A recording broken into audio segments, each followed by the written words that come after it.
আজকে বানিয়ে নিয়েছিলাম Sunday special dhaba style chicken ভর্তা।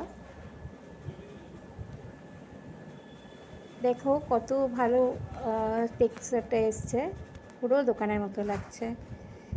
তো কিভাবে বানাবো দেখে নিই। প্রথমে সাদা তেলে আমি পেঁয়াজ কুচি করে দিয়েছিলাম। এবার এটা আমি অল্প ট্রান্সপারেন্ট হওয়ার মতো ভাজবো, হালকা বাদামি রঙের, সেরকমভাবে ভেজে নেব। পেঁয়াজটা ভাজা হয়ে গেছে প্রায়। আচ্ছা, এখানে আমি চিকেনটাকে নুন আর গোলমরিচ দিয়ে ম্যারিনেট করে আধ ঘন্টা রেখে দিয়েছিলাম। তারপরে এর মধ্যে একটু আদা রসুন বাটা দিয়ে আমি কুকারে সিটি দিয়ে এটাকে স্ম্যাশ করে রেখেছি, চিকেনটাকে সেদ্ধ করে। আর এখানে আমি চিকেন স্টকটা ফেলে দিইনি, রেখে দিয়েছি, এটা আমার পরে কাজে লাগবে। তো এবার পেঁয়াজটাকে আমি ভেজে নিয়ে, ভাজা হয়ে গেছে প্রায়। এই পর্যায়ে এর মধ্যে আমি দিয়ে দেবো আদা রসুন আর শুকনো লঙ্কা বাটা। শুকনো লঙ্কাটা দিলে মানে একটু টেস্টটা অন্যরকম হয়, কালারটাও ভালো হয়। তো সেই জন্য আমি শুকনো লঙ্কা বেটে দিয়েছি। আপনারা কাশ্মীরি লঙ্কা বা মানে এমনি লঙ্কা গুঁড়ো, লাল লঙ্কার গুঁড়ো ব্যবহার করতে পারেন। তো এটাকে আমি ভালো করে কষে নেবো যতক্ষণ না তেল ছেড়ে আসে। এবার এর মধ্যে আমি হলুদ গুঁড়ো আর নুন দেব। নুনটা আমি পরিমাণ বুঝে দিতে হবে, কারণ আমি নুন আর গোলমরিচ দিয়ে চিকেনটাকে ম্যারিনেট করে ওটাকে সেদ্ধ করেছি। ওতে একটু নুন আছে, যেহেতু আমি স্টকটা দেবো, স্টকে একটু নুন আছে, তো নুনটা আমি অল্প মতোই দিয়েছিলাম। এবার মশলাটা কষা হয়ে যাওয়ার পর আমি এর মধ্যে একটু চিনি দিয়েছি। আপনারা যারা চিনি পছন্দ করে না তারা চিনিটা অ্যাভয়েড করবেন। আমার সব নাড়ানোতে একটু চিনি দিই, সেজন্য আমি একটু চিনি দিয়েছি। আর এখানে কাজু বাটা আর টক দই ফ্যাটানো ছিল, সেটা দিয়ে দিয়েছি। দিয়ে এবার ভালো করে আমি মশলাটাকে কষবো।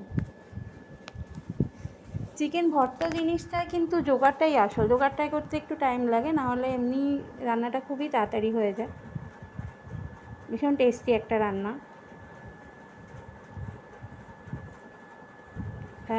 ধাবা স্টাইল চিকেন ভর্তাটা মানে এটা একটু মানে অন্যরকম খেতে হয়, যেখানে আমরা নর্মাল চিকেন ভর্তা করি সেটা থেকে একটু আলাদা।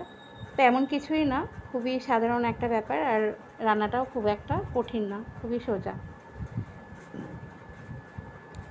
আচ্ছা, এরপর মশলাটা তেল ছেড়ে এসেছে, তারপর আমি স্ম্যাশ করা চিকেনটাকে এর মধ্যে মিশিয়ে দেবো। দিয়ে এটাকে আমি ভালো করে একটু কষে নেব।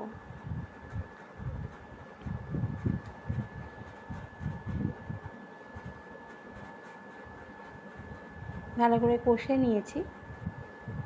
একটু ভাজা ভাজা করে নিলে মানে মশলাটা ভালো করে চিকেনের সঙ্গে মিশিয়ে নেব।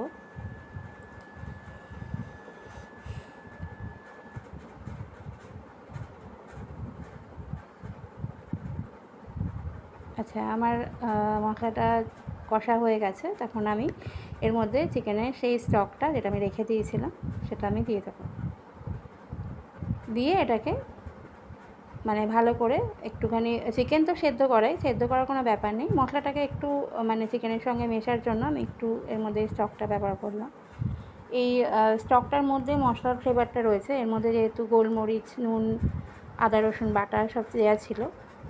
তো এটা ভালো করে আমি মানে জলটা ফুটে গেলে আস্তে আস্তে শুকিয়ে যাবে জলটা, সেইভাবে আমি এটা একটু মাখা মাখা হবে ততক্ষণ রান্না করব।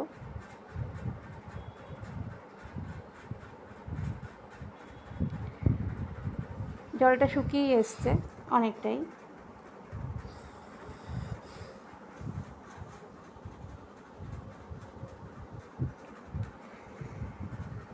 জলটা শুকিয়ে গেছে।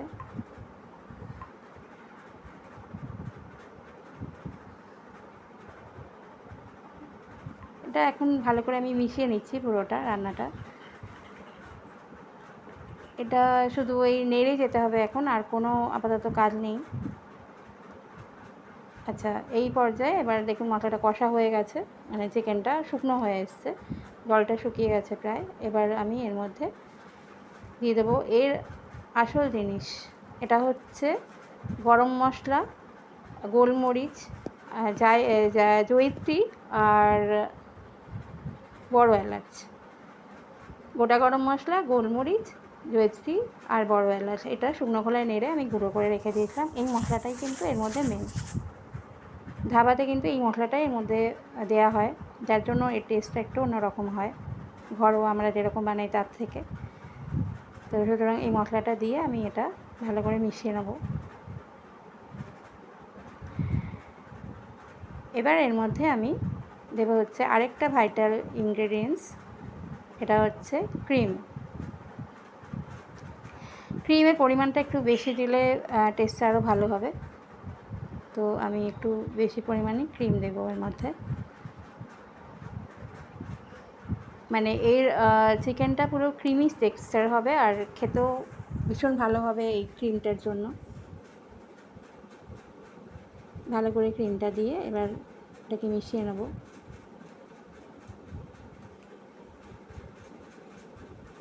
এটা এর মধ্যে এবার আমি ক্রিমটা মিশিয়ে এটা একটু জলো জলো ভাব চলে আসবে, যেহেতু ক্রিমটা দেওয়া হয়েছে। সুতরাং এটাকে আবার আমি শুকনো করে নেব।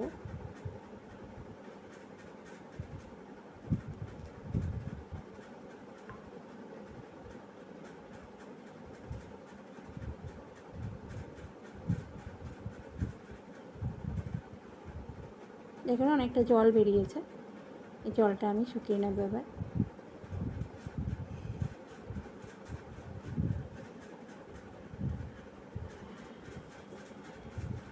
জলটা শুকিয়ে গেছে প্রায়। এবার আমি এর মধ্যে দিয়ে দেবো কাসুরি মেথি। কাসুরি মেথি পাতা হাতের মধ্যে একটু ডলে নিয়ে এর মধ্যে দেবো একটু গুঁড়ো গুঁড়ো করে।